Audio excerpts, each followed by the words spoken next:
This recorded lecture will be going over Chapter 16, Drugs for Immunization and Immunomodulation in the Evolve Introduction to Clinical Pharmacology textbook.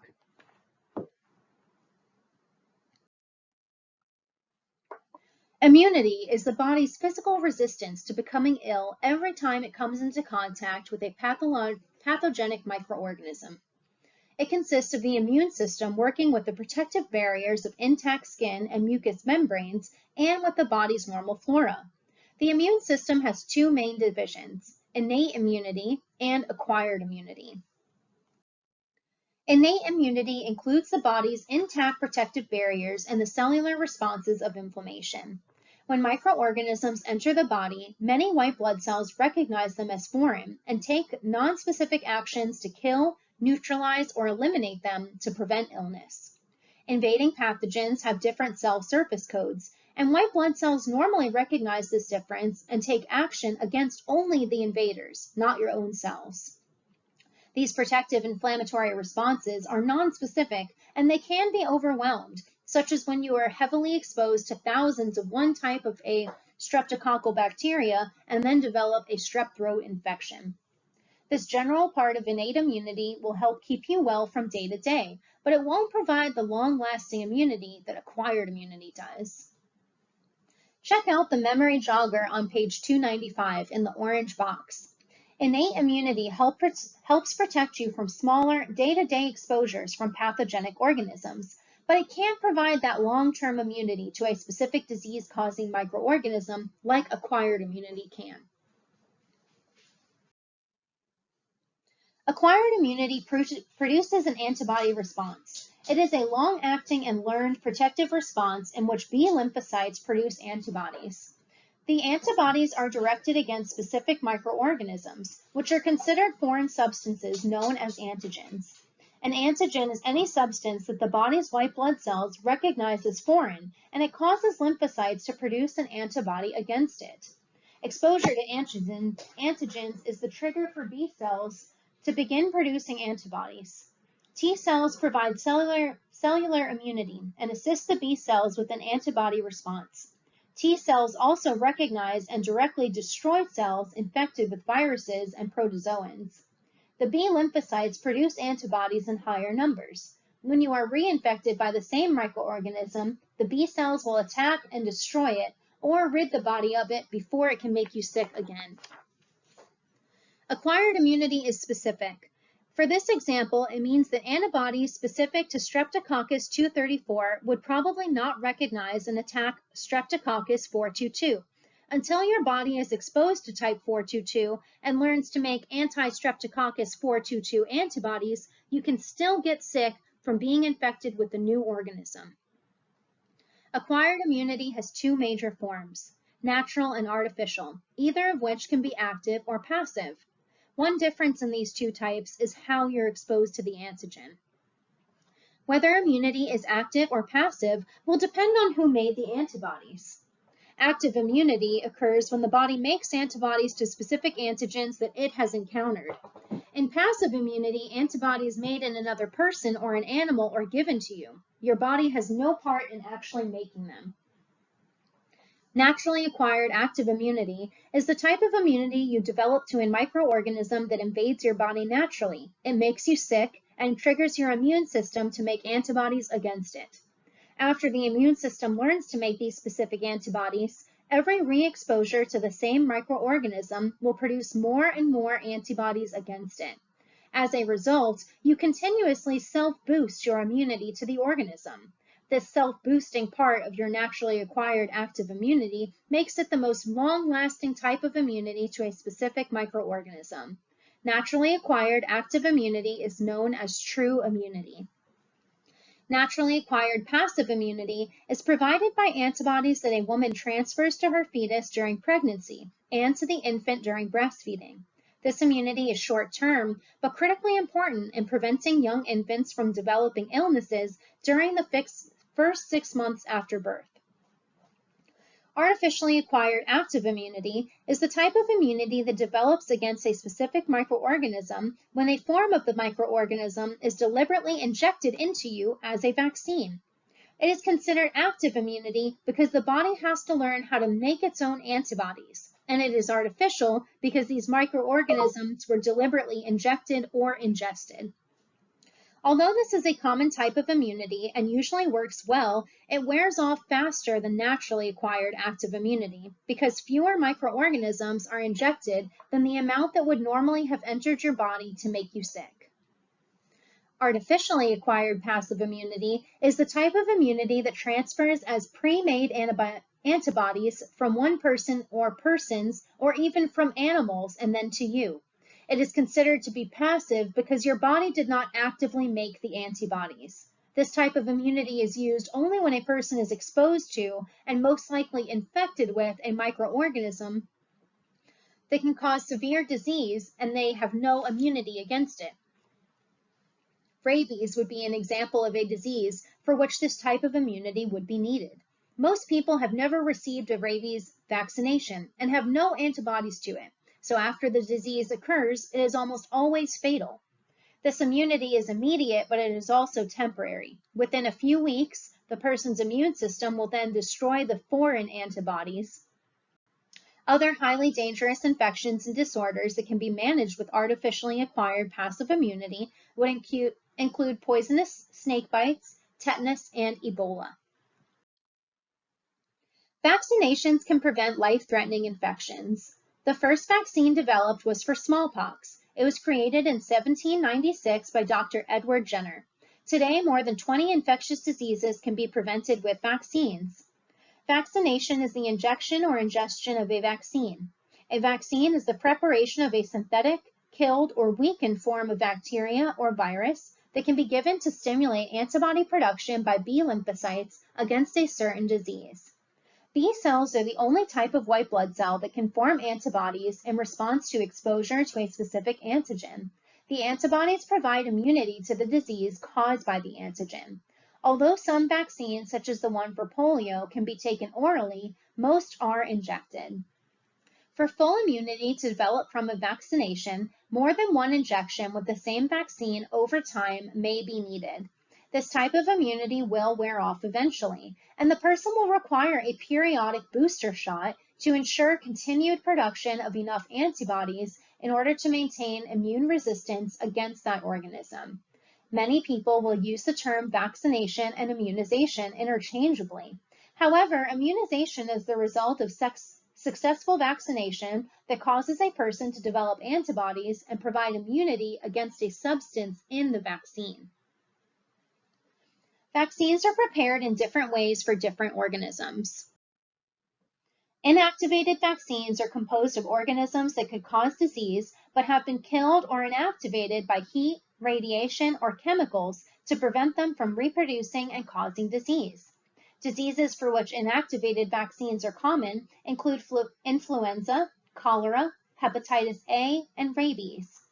An attenuated vaccine, also known as a live vaccine, will contain live organisms that have been weakened and rendered harmless so that they are not capable of causing disease, but they're still able to produce an immune response. Modifying the organisms through attenuation usually will make them non-contagious to people with normal immune systems. Diseases for which attenuated vaccines are commonly used would include measles, mumps, rubella, polio, and chickenpox. Toxoids are pathogenic microorganisms that are modified chemically so that they can no longer be toxic and then so that they can be used as a vaccine. Diseases for which a toxoid vaccine is commonly used would include tetanus, diphtheria, pertussis, HPV, and hepatitis B. Biosynthetic vaccines are those made by genetic engineering processes and contain a synthetic or natural extract of the virus or bacterium that causes disease. Additional vaccinations or boosters that contain smaller doses of the original antigen is needed to continue immunity. For example, DTaP vaccinations contain antigens for diphtheria, tetanus, and pertussis, can be combined in one injection. They should be given to infants 3 times, usually at 2, 4, and 6 months of age.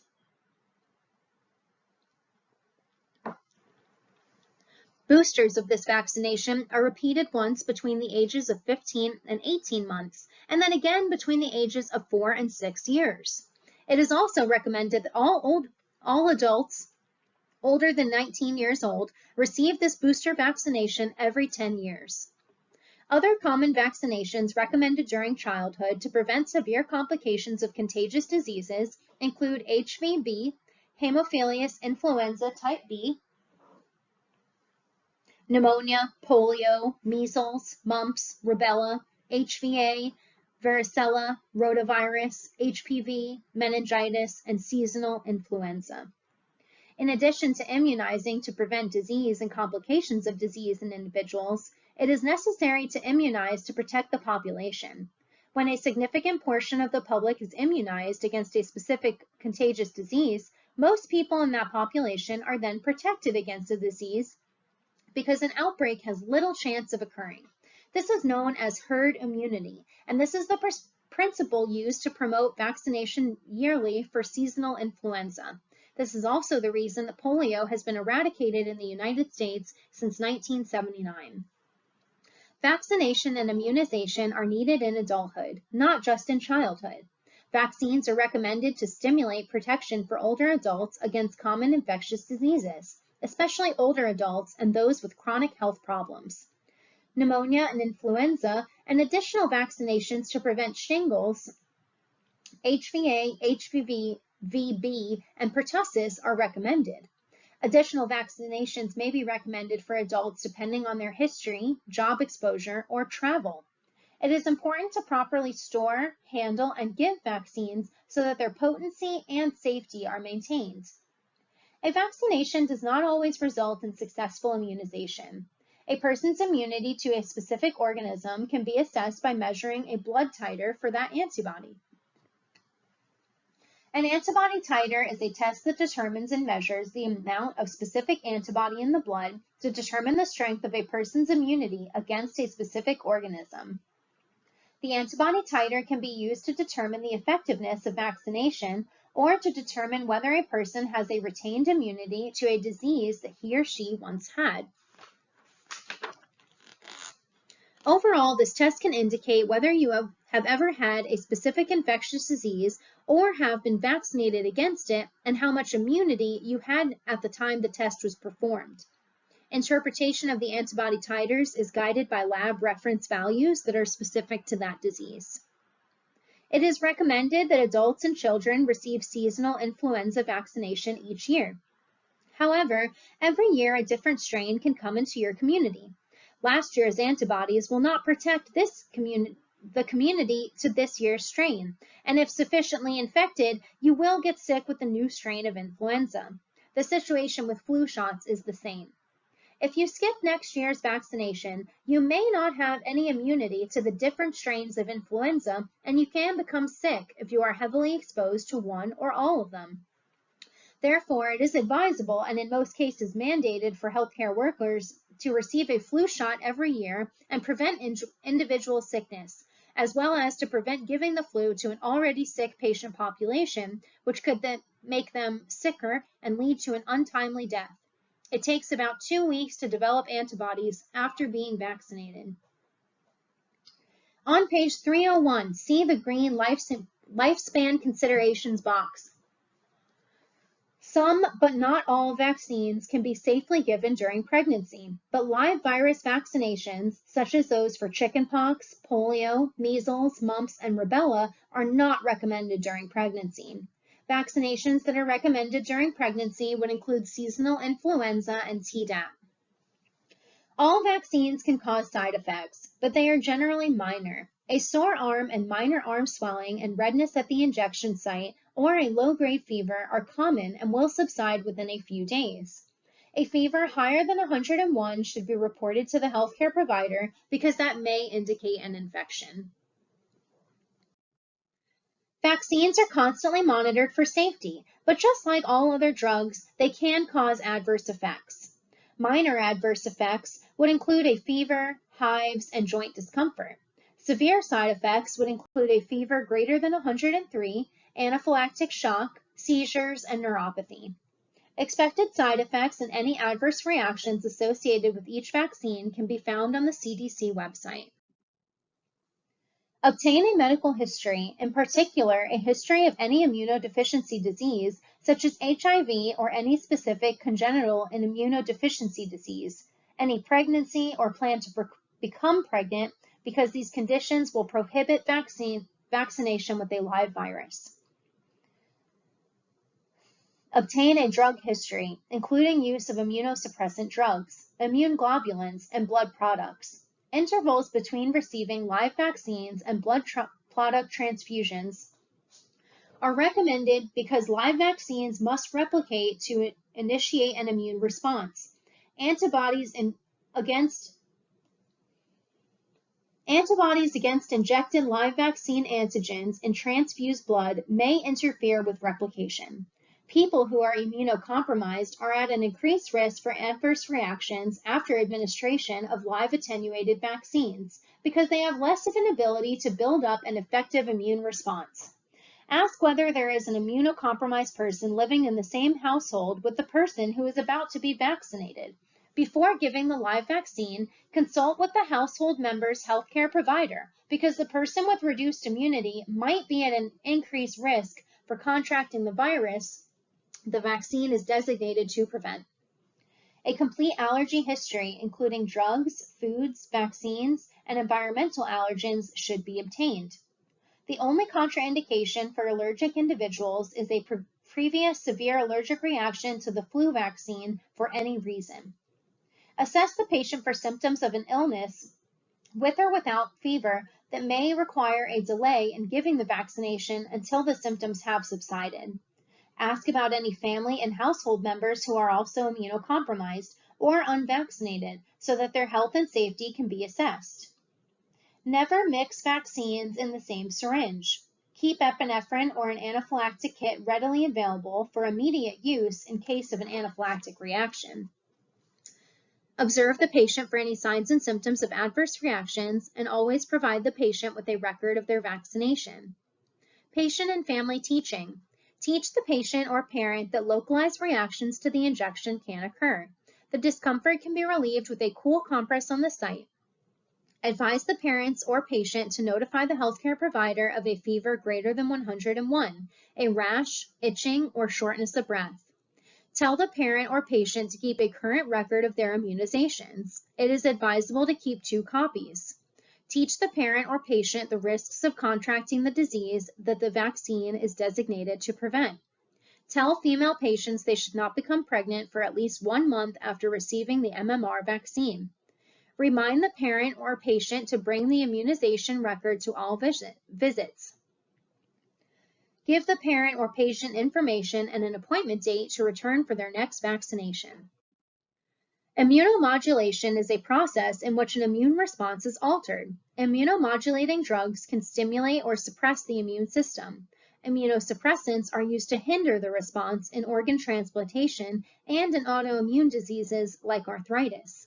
Immunostimulants will stimulate the immune response when it is deficient.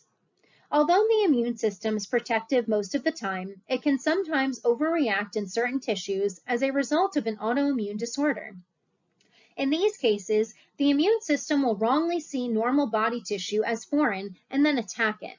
These problems can become chronic and destructive, requiring the immune responses to be selectively modified or suppressed. Immune modification is also needed after organ transplantation. In both cases, management involves suppression of the immune response. Some immunosuppressant drugs are non-selective and will cause general immune suppression, putting the patient at a higher risk for life-threatening infections. General immunosuppressive drugs would include corticosteroid anti-inflammatories and some types of cancer therapy, such as methotrexate.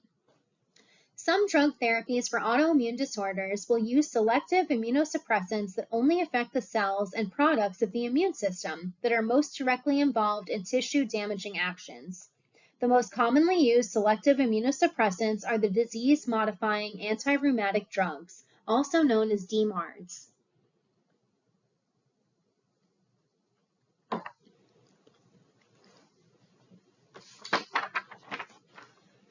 The immune system of a person who receives a transplanted organ recognizes the transplanted organ as foreign and will try to attack it. For a transplanted organ to remain healthy in the recipient, the parts of his or her immune system that usually attack it must be suppressed for the rest of their life. Drug therapy to prevent solid organ rejection is lifelong and used as a combination drug therapy. Anti-rejection drugs will suppress the cells and factors of the immune system that are responsible for rejection of the transplanted tissues and organs by the patient's body. The dosages must be adjusted to the immune response of each patient because these drugs do cause some degree of general immunosuppression. The nurse should monitor for signs and symptoms of infection when patients are on these medications. Anti-proliferative drugs will slow the growth of lymphocytes most responsible for autoimmune diseases and transplant rejection. A less selective drug in this class would be azathioprine. Inhibition suppresses the actions of the T lymphocytes that can attack the transplanted organs and are responsible for causing tissue damage in some autoimmune diseases. Other anti-proliferative drugs would include mycophenolate, sirolimus, and everolimus. Calcineurin inhibitors work by forming a complex with calcineurin and T lymphocytes, preventing calcineurin from activating those cells and reducing their ability to attack transplanted tissues and organs. The two main calcineurin inhibitors are cyclosporin and tacrolimus. All selective immunosuppressants reduce immunity to some extent and thereby increase the risk of infection. For this reason, these drugs should not be used when the patient has a systemic infection. The side effects of selective immunosuppressants will vary depending on the mechanism of action. All of these drugs will cause GI problems and rashes. Tacrolimus can cause diabetes mellitus. Sirolimus and everolimus can cause increased blood cholesterol levels. Calcineurin inhibitors will cause increased blood cholesterol levels, which can lead to salt-sensitive hypertension. They can also increase blood glucose levels, making diabetes more difficult to control. All selective immunosuppressants will increase the risk of cancer development, especially skin cancers, because they reduce immunity. The risk is higher for the drugs that are taken for long periods, including anti-proliferatives and calcineurin inhibitors. Liver toxicity and liver failure have occurred with all of the anti-proliferative drugs and calcineurin inhibitors. The risk of it is increased if the patient has other liver problems or is exposed to substances that are toxic to the liver, like acetaminophen or Tylenol. So patients on anti-proliferative drugs should avoid taking Tylenol and avoid drinking alcohol. Most of these drugs can cause imbalances of potassium, phosphorus, or magnesium, and patients should be advised to avoid vaccines with live viruses. All selective immunosuppressants will interact with numerous other drugs. To be safe when giving anti-proliferative drugs and calcineurin inhibitors, it is important to take a detailed drug history and check with the pharmacist or a drug reference book for more information about specific drug interactions. Transplantation is a multifaceted medical and ethical issue, and the many healthcare team members would include specialty healthcare providers, nurses, nurse practitioners, social service workers, psychologists, and a variety of other professionals that are involved in the care of a transplant patient and their family. Anti-proliferative drugs can be absorbed through the skin and mucous membranes, and they exert effects on whoever prepares them. The use of PPE, including gowns, gloves, and masks, is critical when preparing and giving these drugs to prevent any accidental exposure. Obtain a list of all other prescribed and over-the-counter drugs the patient is taking, because most selective immunosuppressant drugs will interact with many other agents. All patients taking or receiving a selective immunosuppressant have baseline laboratory tests. These would include complete blood cell counts, electrolyte studies, platelet counts, kidney function tests, liver function tests, bilirubin levels, and electrocardiograms. These tests, as well as assessments and documentation of signs and symptoms of infection and bleeding, should be repeated at regular interviews throughout the patient's lifetime to prevent drug toxicities. Do not mix or give immunosuppressants with other IV drugs, and do not give other IV drugs through the same IV line used for the immunosuppressant therapy.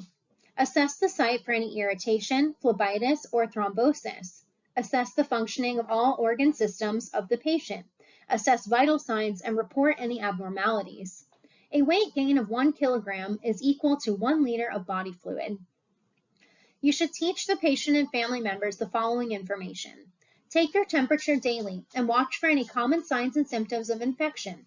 Immediately report any indication of infection to your healthcare provider. Check with your healthcare provider for what types of vaccinations you can have while on immunosuppressive therapy. Keep all appointments for monitoring of blood counts and other laboratory tests. Take your drugs exactly as prescribed to maintain their effectiveness in preventing transplant rejection. Notify your healthcare provider if you develop any yellowing of the skin or eyes, darkening of urine, or lightening of the stools. Avoid drinking alcohol or using acetaminophen while taking these drugs. If you are taking oral suspensions of sirolimus or cyclosporin, you should mix the drug exactly as directed, using the recommended solution. Do not mix it with water. If you are taking both sirolimus and cyclosporin, separate the drug dosages by 4 hours to ensure the best effect. Do not take sirolimus or tacrolimus with grapefruit juice because it will decrease the effectiveness of the enzyme that metabolizes these drugs. Do not take other drugs or supplements without checking with your healthcare provider because antiproliferatives and calcineurin inhibitors will interact with many other drugs.